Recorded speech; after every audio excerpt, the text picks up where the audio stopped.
আসসালামু আলাইকুম।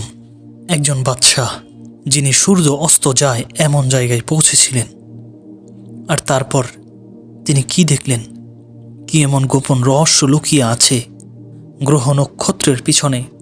আসুন জুলকারনাইনের মহাজাগতিক সফরে পা রাখি। তিনি হচ্ছেন এক সৎ ইমানদার বাদশাহ। নবী ছিলেন না, পৃথিবীর প্রাচ্য ও পাশ্চাত্য ভ্রমণ করেছেন বলে তাকে জুলকারনাইন বলা হয়। অনেকে বলে আলেকজান্ডারকে জুলকারনাইন আখ্যা দেন, যা সম্পূর্ণ ভুল, কারণ জুলকারনাইন মুমিন ছিলেন আর আলেকজান্ডার কাফের। তাছাড়া তাদের দুজনের মধ্যে প্রায় 2000 বছরের ব্যবধান। আল্লাহই ভালো জানেন। বিশ্ব ভ্রমণকালে তিনি তুর্কি ভূমিতে আর্মেনিয়া এবং আজারবাইজানের সন্নিকটে দুটি পাহাড়ের মধ্যবর্তী স্থানে পৌঁছেছিলেন।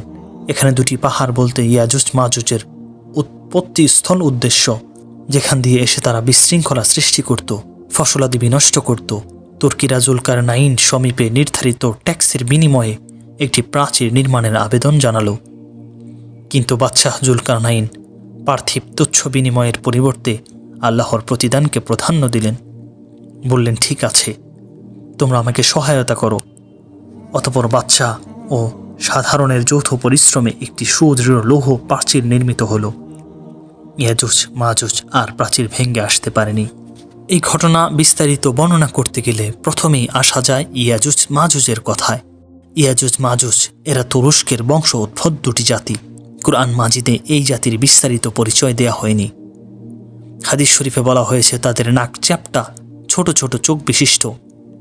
এশিয়ার উত্তর পূর্বাঞ্চলে অবস্থিত এই জাতির লোকেরা প্রাচীন কাল হতেই সভ্য দেশসমূহের ওপর হামলা করে লুটতরাজ চালাত।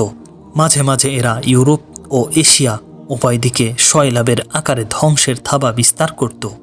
বাইবেলের আদি পুস্তক 10ম অধ্যায়ে তাদেরকে হযরত নূহ আলাইহিস সালামের পুত্র ইয়াকেলের বংশধর বলা হয়েছে। মুসলিম ঐতিহাসিকগণ এই কথাই মনে করেন।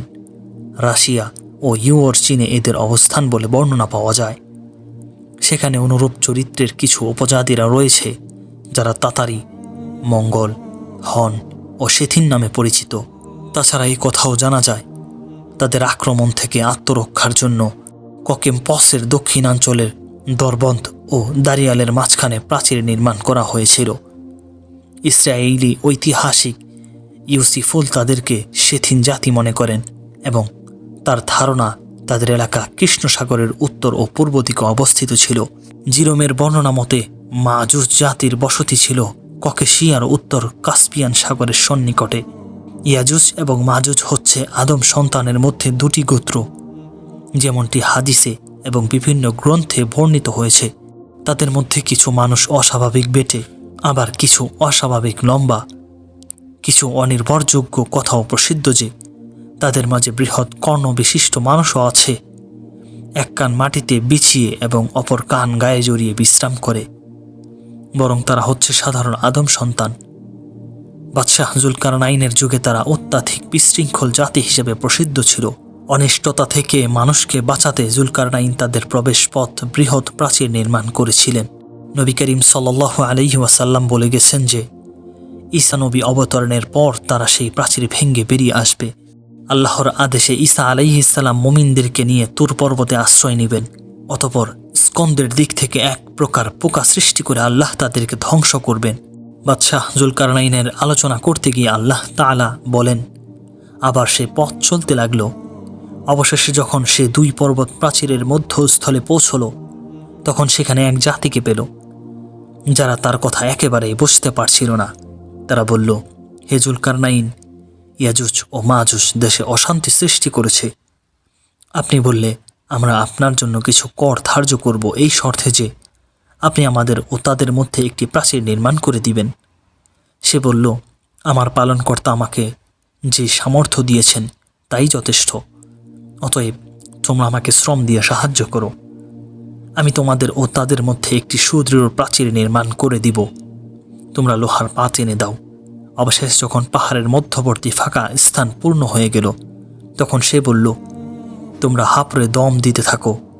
অবশেষে যখন তা আগুনে পরিণত হলো, তখন সে বলল, তোমরা গলিত তাওয়া নিয়ে এসো, আমি তা এর উপর ঢেলে দিই। অতঃপর ইয়াজুজ ও মাজুজ তার উপরে আরোহণ করতে পারল না এবং তা ভেগ করতেও সক্ষম হল না।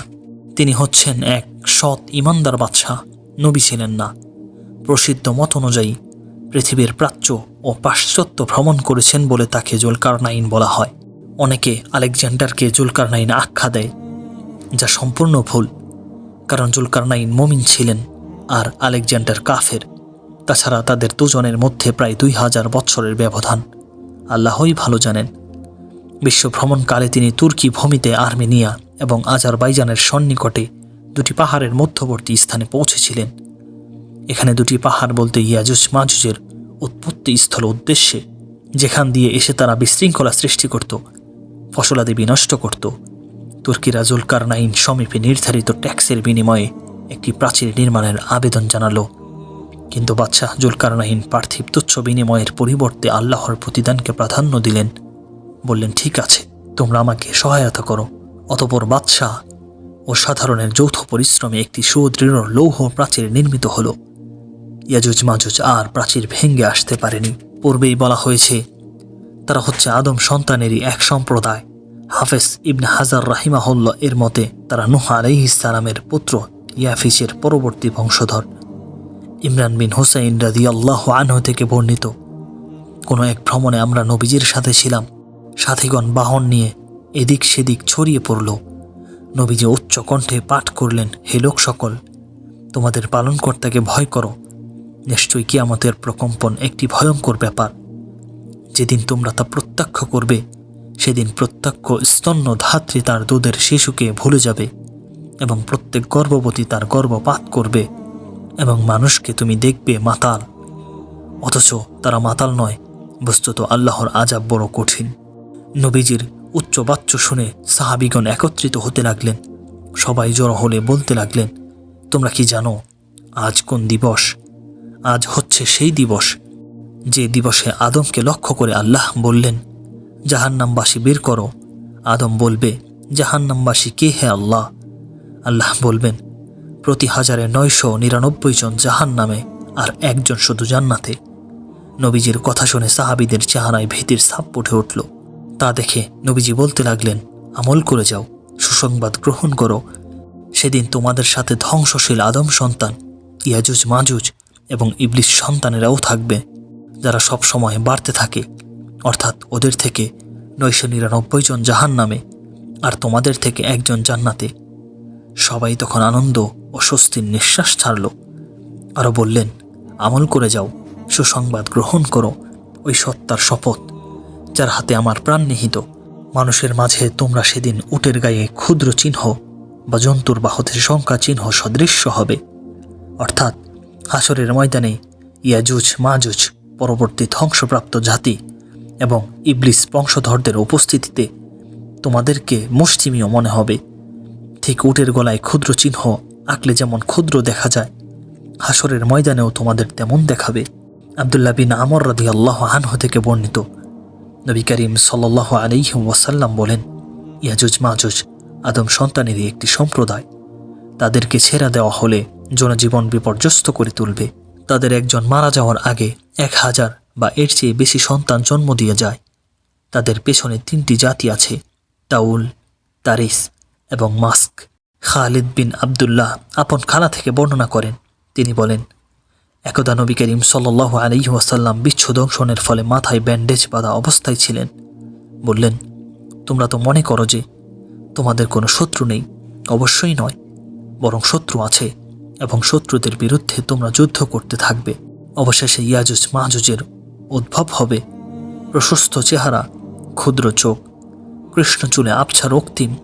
প্রত্যেক উচ্চভূমি থেকে তারা দ্রুত ছুটে আসবে। মনে হবে তাদের চেহারা সুপরিসর বর্ম, অর্থাৎ মাংসলতা ও স্থূলতার ফলে তাদের চেহারা বর্ম সদৃশ্য দেখাবে। যেভাবে প্রাচীর ভেঙে যাবে, জুলকারনাইনের নির্মিত সুদৃঢ় প্রাচীরের দরুন দীর্ঘকাল তারা পৃথিবীতে আসতে পারেনি। প্রাচীরের ওপারে অবশ্যই নিজস্ব পদ্ধতিতে তারা জীবন যাপন করেছে, তবে আদ্যবধি তারা সেই প্রাচীর ভাঙতে নিরবিচ্ছিন্ন প্রচেষ্টা অব্যাহত রেখেছে। আবু হুরায়রা রাদিয়াল্লাহু আনহু থেকে বর্ণিত, প্রাচীরের বর্ণনা দিতে গিয়ে নবী করিম সাল্লাল্লাহু আলাইহি ওয়াসাল্লাম বলেন, অতঃপর প্রতিদিন তারা প্রাচীর ছেদন কার্যে লিপ্ত হয়। ছিদ্র করতে করতে যখন পুরোটা উন্মোচনের উপক্রম হয়, তখনই তাদের একজন বলে, আজ তো অনেক করলাম, চলো বাকিটা আগামীকাল করব। পরের দিন আল্লাহ পাক সেই প্রাচীরকে পূর্বের থেকেও শক্ত ও মজবুত রূপে পূর্ণ করে দেন।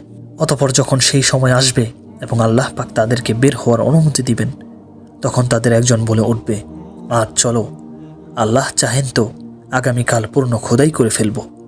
পরের দিন পূর্ণ খোদাই করে তারা প্রাচীর ভেঙে বেরিয়ে আসবে, মানুষের ঘর বাড়ি বিনষ্ট করবে, সমুদ্রের পানি পান করে নিঃশেষ করে ফেলবে।